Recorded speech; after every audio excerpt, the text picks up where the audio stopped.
The grand lobby was a circus of flashing cameras. It was the eve of the biggest software launch of the decade. Avery Collins, a ruthless CEO, swept into the room with her executives. Near the massive demo screen, a single dad in a faded polo shirt stood still, analyzing the scrolling code. Avery scoffed loudly. "Stop staring, nobody. You're ruining the aesthetic." Her entourage laughed cruelly. The man didn't argue. He just stepped back into the shadows. 1 week later, the billion-dollar system crashed on national television. Avery stared desperately at the empty chair of the man she had fired. His name was Ryan Walker, 45 years old with eyes that constantly scanned the world for inefficiencies and a quiet, unassuming posture that made him practically invisible in a room full of massive corporate egos. He was a single father. His entire universe, the absolute center of his gravity, was his 8-year-old daughter, Chloe. Chloe attended a small public school just 3 blocks from the towering glass headquarters of Nexus Tech. Every afternoon at exactly 3:15 p.m., Ryan would quietly slip away from his desk, walk down the bustling city streets, and wait by the chain-link fence to walk her home. He wasn't a man who cared about stock options, corner offices, or seeing his name printed in prestigious tech magazines. He cared about consistency. He cared about packing Chloe's lunchbox with the crust cut off, and he cared about making sure the things he built actually functioned in the real, unforgiving world. Ryan was the lead systems integration specialist at Nexus Tech. It was a dense, highly unglamorous title. He didn't design the beautiful, sleek user interfaces that the marketing team loved to show off. He didn't write the flashy front-end code that the investors swooned over. Ryan lived in the dark, heavy, complex basement of the software architecture. He was the plumber of the digital world. He connected the massive, chaotic databases to the fragile application programming interfaces, APIs. He spent 12 agonizing years learning exactly how massive systems break under pressure. He knew that beautiful code didn't matter if the server bridge collapsed under the weight of 1 million simultaneous users. The woman standing at the absolute top of the Nexus Tech pyramid was Avery Collins. 38 years old, relentlessly dynamic, incredibly charismatic, and fiercely protective of her public image. Avery was a visionary, a marketer at heart. She had graced the covers of business journals and was heralded as the next great disruptor in the tech space. But Avery had a massive, fatal blind spot. She believed that sheer willpower and positive thinking could override technical reality. She lived for the launch date.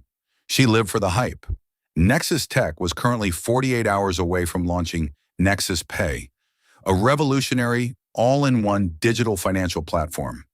It was a project worth hundreds of millions of dollars. The marketing budget alone was staggering. They had purchased Super Bowl-level advertising slots. The hype train was moving at 1,000 miles an hour, and there were absolutely no brakes. For 3 agonizing weeks, Ryan had been raising heavy, persistent red flags. He had sent detailed, data-heavy reports to the engineering directors. He had clearly stated that the payment processing API, the absolute heart of the application, was terrifyingly fragile under simulated peak loads. It was dropping requests. It was bottlenecking. Ryan had formally requested a 2-week delay for extreme stress testing and load balancer recalibration. Avery had immediately, aggressively denied the request. "We launch on Friday, no exceptions. We are not killing our momentum because of theoretical computer anxiety." It was the afternoon of the final, massive dress rehearsal in the main lobby. The space was filled with bright, flashing LED screens, thumping bass music, and hundreds of invited VIP guests and media personnel previewing the visual interface. Avery was holding court, sipping champagne, laughing with investors, pointing at the massive glowing screens showing simulated, perfectly smooth transactions. Ryan wasn't drinking champagne. He was standing off to the side near the secondary technical podium, wearing his usual faded polo shirt and khakis. His arms were crossed. His eyes were locked intensely on a small, secondary diagnostic monitor tucked away in the corner. He wasn't watching the pretty graphics. He was watching the raw data flow. He was watching the microscopic delays in the server handshakes. He was staring at a disaster waiting to happen. Avery, noticing a man looking grim in the middle of her perfect celebration, broke away from the investors. She walked over, her heels clicking aggressively, her face a mask of annoyed corporate perfection. She saw his faded shirt. She saw his lack of a VIP badge. She didn't recognize him as her lead integration specialist. To her, he was just a buzzkill taking up space in her perfect photo op. "Excuse me," Avery snapped, her voice carrying over the music, dripping with absolute unfiltered condescension. "This is a celebration of innovation. If you can't smile, you need to leave. Stop staring at the screens like it's a funeral. Nobody, you're ruining the aesthetic." Several junior executives standing nearby chuckled, eager to please the boss. They looked at Ryan with open, naked disdain. Ryan didn't flush with anger. He didn't yell. He didn't pull out his badge and list his 12 years of credentials. He simply looked at the CEO, his eyes heavy with the terrifying knowledge of what was coming. "I'm looking at the API latency, Ms. Collins," Ryan said quietly. "It's dropping packets. If 1 million people log on Friday, this aesthetic is going to crash." Avery's smile vanished, replaced by a cold, furious glare. She hated being contradicted. She despised negativity. "Get out of my lobby," she whispered dangerously. Ryan nodded slowly. He stepped back, turning around, and walked silently out of the flashing lights and into the shadows. The very next morning, the atmosphere in the executive suite was ice cold. Avery had summoned the head of HR and the VP of engineering into her expansive, glass-walled office. She was pacing furiously behind her desk. "I want him gone," Avery demanded, pointing a manicured finger at the air. "The guy from the lobby yesterday, Ryan Walker. I pulled his file. He is a constant, relentless bottleneck. Every email he sends is a complaint. Every report he files is a warning. We are a company of innovators, of dreamers. We cannot have people who actively root for our failure, dragging down the morale." "Avery, Ryan is our senior integration guy," the VP of engineering pleaded nervously, wiping sweat from his forehead. "He's not rooting for failure. He's incredibly cautious. He built the bridge between the old servers and the new application.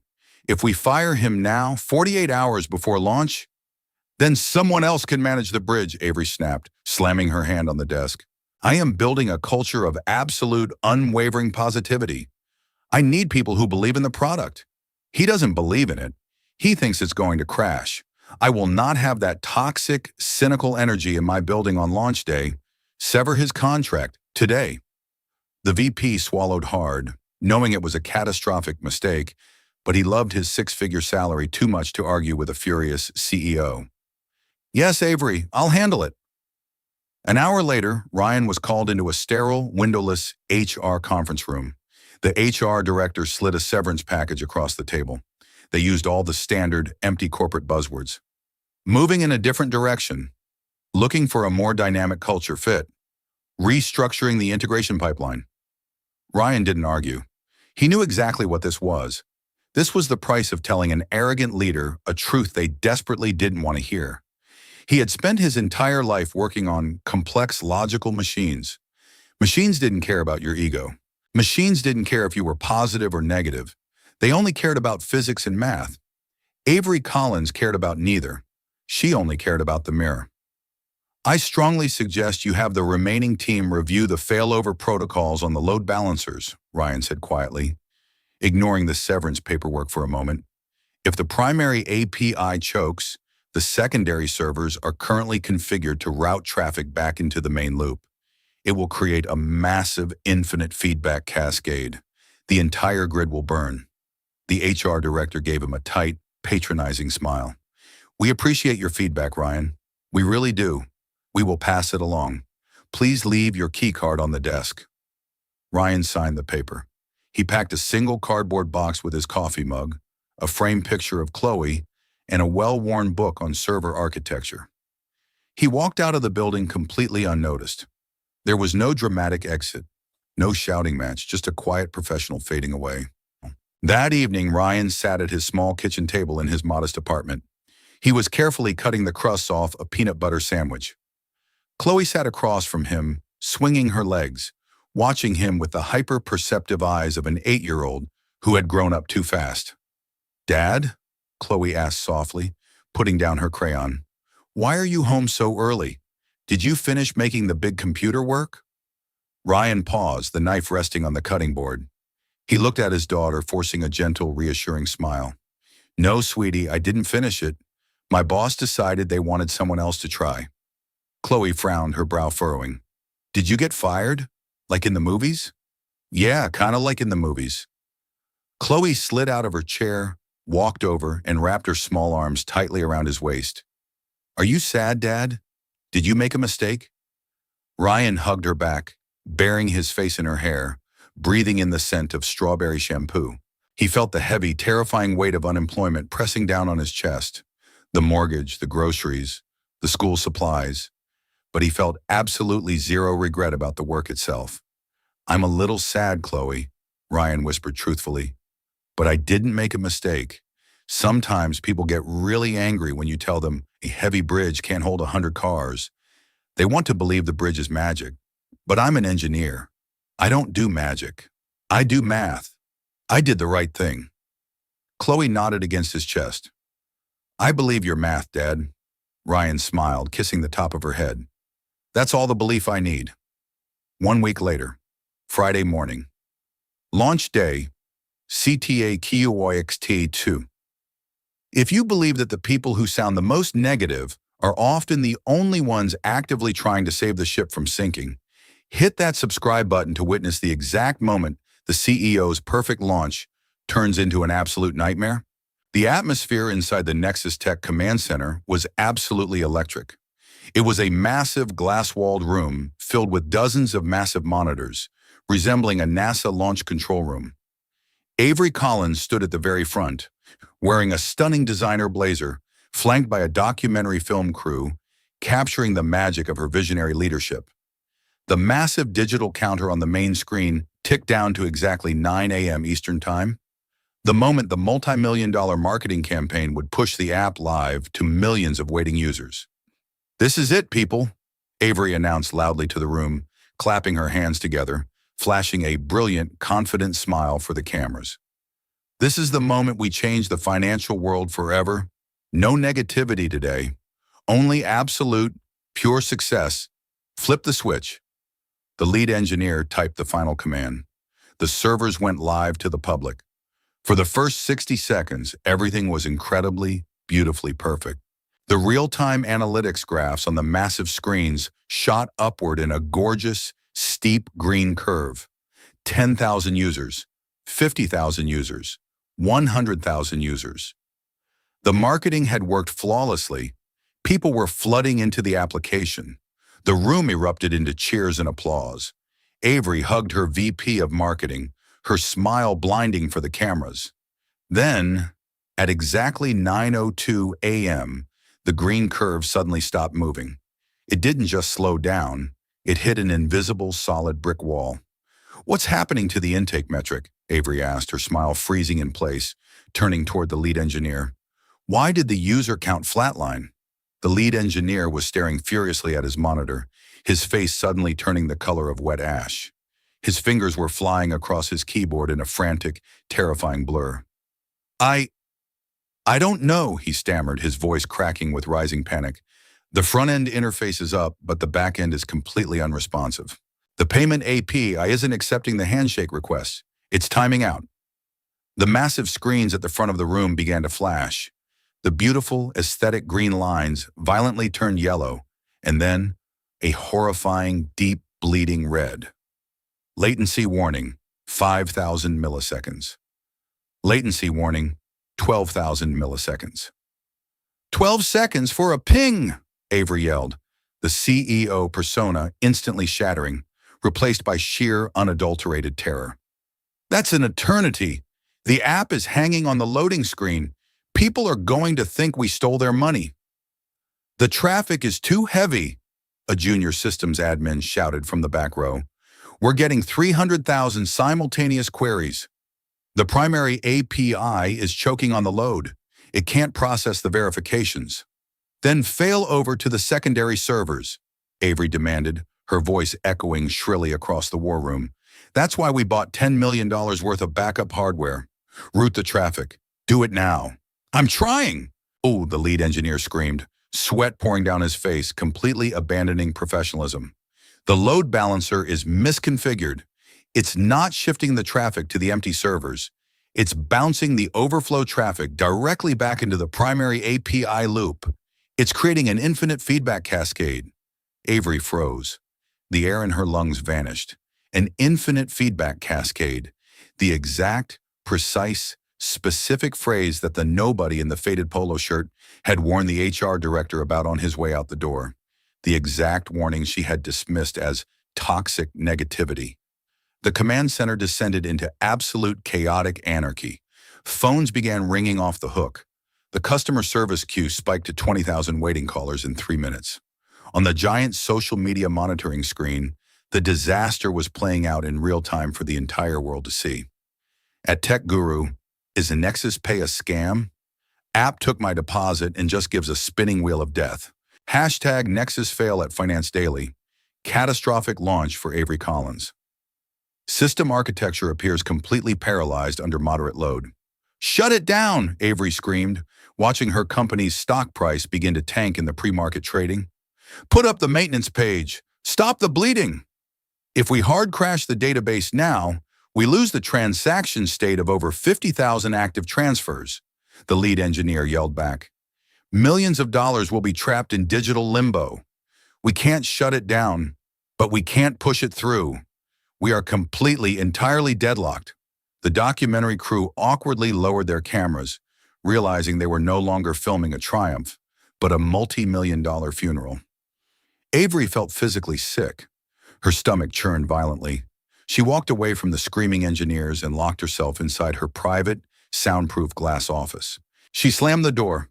The noise of the panic instantly muted, leaving her in a terrifying, isolated silence. She opened her laptop with trembling hands. She bypassed her unread emails and went straight to the archive search. She typed in a single name, Ryan Walker. She pulled up the last major email he had sent to the engineering team. The email she had explicitly ordered them to ignore because it didn't align with her positive launch energy. She read it. Subject, critical, API latency and load balancer. Misconfiguration, urgent fix required. Team, the current configuration of the primary load balancer, node A, is critically flawed. Under simulated heavy load, 200,000 plus users. The payment API will experience severe latency. Crucially, the failover parameter is currently set to a recursive loop rather than a lateral shift to node B. If the primary API bottlenecks, the overflow will bounce back into the choke point, creating an infinite feedback cascade. The system will paralyze. The database will lock. Do not launch without recalibrating the routing tables. Attached is the 40-page documentation and the precise code injection required to build a stable lateral bridge. Ryan! Avery stared at the screen until her eyes burned. It wasn't a cynical complaint. It wasn't the ranting of a toxic employee who hated the company. It was a perfectly accurate, mathematically flawless diagnosis of a fatal disease. He hadn't been trying to ruin her aesthetic. He had been desperately trying to save her life, and she had fired him for it. She had called him a nobody. She looked out through the glass at her 100 brilliant, expensive engineers, running around like terrified children, completely unable to stop the fire. She picked up her phone. She swallowed a golf ball-sized lump of pure, agonizing pride. She dialed the number from his HR exit file. The phone rang 3 times. Hello? The voice was deep, calm, and utterly unbothered, a cartoon playing softly in the background. Ryan, Avery said. Her voice was incredibly small, stripped of its usual commanding bravado. This is Avery Collins. There was a calm pause. Hello, Ms. Collins, Ryan replied politely. Is there a problem with my severance paperwork? No, Avery whispered, closing her eyes. Ryan, the system is crashing. It's exactly what you said. The API is locked. The load balancer is bouncing traffic into a feedback loop. We have 50,000 transactions suspended. If we shut down, we lose millions. If we stay up, the servers melt. She waited for the gloating, a massive consulting fee, or a demanded public apology. She had given him every reason to hate her. "I'm sorry to hear that, Avery," Ryan said, sounding like a doctor diagnosing a broken bone. "That's a very dangerous state for the database." "My engineers are panicking," Avery admitted. "They don't know how to stop the loop without killing the database." "I read your email. You attached a bridge protocol." "Yes," Ryan said calmly. "It's a manual override. It pauses incoming requests, isolates stuck transactions, and slowly bleeds traffic to the secondary servers without interrupting the database state. Like building a detour while the highway is jammed." "Can you come in?" Avery asked, her voice cracking. "I will pay you anything. Triple your salary." "I can't come in, Avery," Ryan said softly. "I'm making pancakes for my daughter. It's her day off." Avery felt her heart plummet. The company was dead. "But," Ryan continued seamlessly, "professionalism overriding any bitterness. You don't need me there. Tell your lead engineer to open the zip file I left on the shared drive under Walker_contingency. Go to page 42. There is a pre-written shell script. Have him inject that script directly into the master routing console. It will force the lateral shift." Avery scrambled for a pen. "Page 42, shell script, master routing console.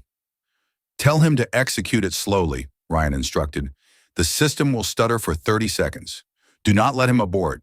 Once the backlog clears, the secondary servers will automatically catch the load." "Okay, I have it," Avery said, her hands shaking. "Ryan, why are you helping me? I humiliated you. I fired you." Ryan sighed softly. "Because I spent 12 years building that architecture, Avery," Ryan said simply. "I don't care about your ego, and I don't care about my pride. I care about the machine. Fix your bridge, Miss Collins." "Good luck." The line clicked dead. Avery threw her door open and sprinted back into the chaotic war room. "Stop what you are doing," Avery roared, marching to the lead engineer. "Access the shared drive. Folder Walker_contingency, page 42. The engineer obeyed, scanning the incredibly dense, brilliant lines of the shell script Ryan had written. "This overrides the automated balancer entirely," the engineer whispered in awe. "It physically forces the traffic sideways." "Inject it into the master console. Now," Avery ordered. The engineer hit enter. For 30 terrifying seconds, the entire system violently froze. The massive screen stopped updating entirely. Avery dug her nails into her palms. Then, the red flashing lights abruptly stopped. The frozen transaction queue began to plummet rapidly. 40,000, 20,000, 0. The stuck money had passed through the bottleneck. The massive screens flickered, and a beautiful, steady wave of green washed over the dashboard. The load balancer had successfully engaged the secondary servers. Traffic was flowing perfectly across the grid. The application was completely, 100% stable. The war room didn't erupt into cheers. They stood in absolute, stunned, humbled silence. They looked at the stable green lines, realizing with terrifying clarity that the most critical piece of code in their billion-dollar company hadn't been written by a hotshot prodigy. It had been written by the quiet, single dad they had laughed out of the building. By Monday morning, the media had gone. Despite the terrifying hiccup, the launch was a massive success. Millions were flowing. The stock rebounded. Avery Collins sat alone in her office. She wasn't celebrating. She was staring at a piece of paper on her desk. Her assistant knocked. "Ms. Collins? He's here." "Send him in," Avery said, standing up. Ryan Walker walked in, wearing the exact same faded polo shirt from the day he was fired. He didn't look smug. He just looked like a dad with time to kill. Avery didn't sit behind her desk. She met him in the center of the room. "Thank you," Avery said quietly, stripped of all corporate armor. "You saved this company, Ryan. You saved my career." Ryan nodded slightly. "The code saved the company, Avery. I just told you where to find it. I was arrogant and foolish. I built a culture that worshiped the appearance of success and actively punished the reality of engineering. I called you a nobody. I am profoundly sorry." Ryan looked at her. He saw the apology was genuine. The crisis had burned away the superficial CEO. "Apology accepted," Ryan said simply. Avery picked up the piece of paper and handed it to him. I am offering you the position of Chief Systems Architect. You will report directly to me, bypassing the entire engineering hierarchy. If you say a system needs 2 weeks of testing, it gets 3. Nobody will ever override your safety protocols again. Ryan looked at the astronomical salary. It was life-changing money. College for Chloe, a house in the suburbs, absolute financial security, but he didn't grab a pen immediately. I appreciate the offer, Avery, Ryan said quietly. But my daughter gets out of school at 3:15 p.m. I walk her home every day. I don't work weekends unless the servers are on fire. If you want an architect who sleeps under his desk, I am not your man. Avery smiled. It was her first genuine smile in months. Ryan, she said softly, I don't care if you work from a beach or your kitchen table. I don't care what you wear. I only care that you are watching the screens when things go wrong. Your hours are whatever you say they are. Ryan pulled a cheap pen from his pocket and signed the contract. The culture at Nexus changed permanently. The superficial obsession with aesthetic was gutted, replaced by rigorous, brutal stress testing.